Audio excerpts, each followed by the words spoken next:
Well, I doubt very much this will be the last video in this Plotinus series, though I can dream, can't I? Let's see how far we can get. Last video we talked about unity. Now we are in the final Aeneid of the Aeneids on the good or the one. We're looking at Plotinus training us in a spiritual ascent up to contemplation of the ultimate reality, the good or the one.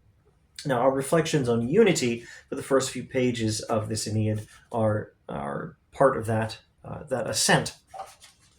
Let's go to section 3, page 538 in this Penguin edition. We must ascend to the principle within ourselves. For many, we must become one. You need to have a unified soul, a unified life. Only so do we attain to knowledge that which is principle and unity.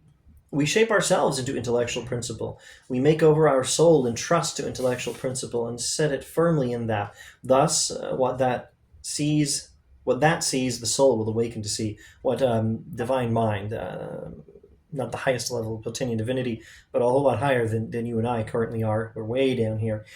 Divine mind, what it sees, you can see if you can ascend that far. Oh, and what is it seeing? It's seeing that which is above it, especially. It is through the intellectual principle that we have this vision of the unity. It must be our care to bring over nothing whatever from sense, and that shall be the theme of this video. When you're trying to contemplate God, you must not be contemplating God in terms of information you got from taste, sight, smell, hearing, touch. Allow nothing from that source, nothing from the five senses, to enter into intellectual principle. With intellect pure and with the summit of intellect, we are able to see the all pure.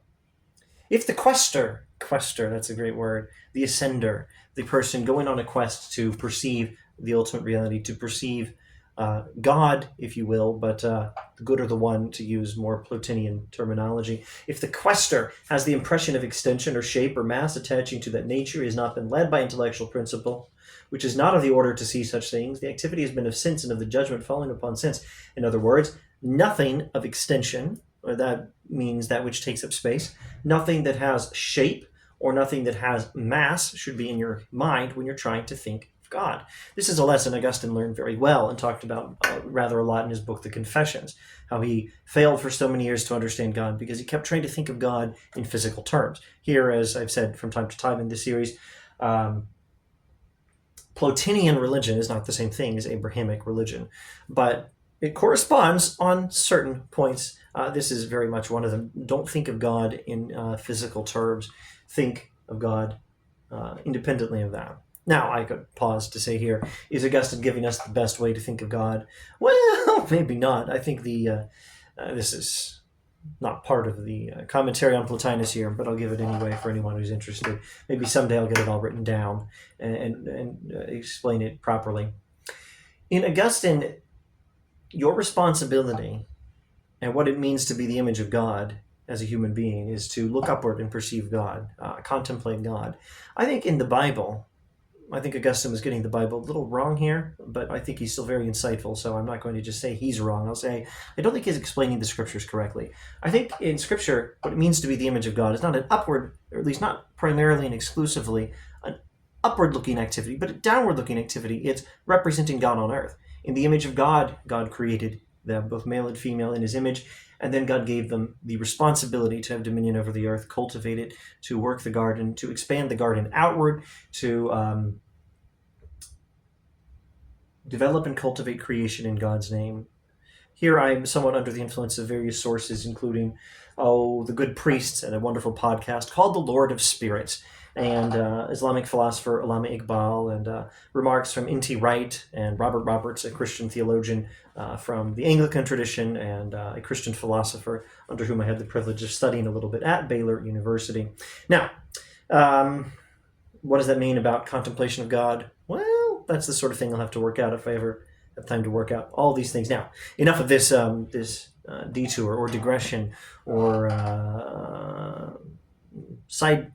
side quest to understand things. Let's get back to Plotinus. The unity then is not intellectual principle, but something higher still. It's not this. Unity is above. Even divine mind is not unity. Unity is beyond that. Intellectual principle is still a being, but that first is no being. Precedent to all being. It cannot be a being, for a being has what we may call the shape of its reality, but the unity is without shape, even shape intellectual. Please do not think that he's saying that the one does not exist. That's not what he means when he says it's not a being. He means it is beyond what we are talking about when we say that a thing is a being. I shall say nothing further, because if it can be said, I lack the skill to say it properly.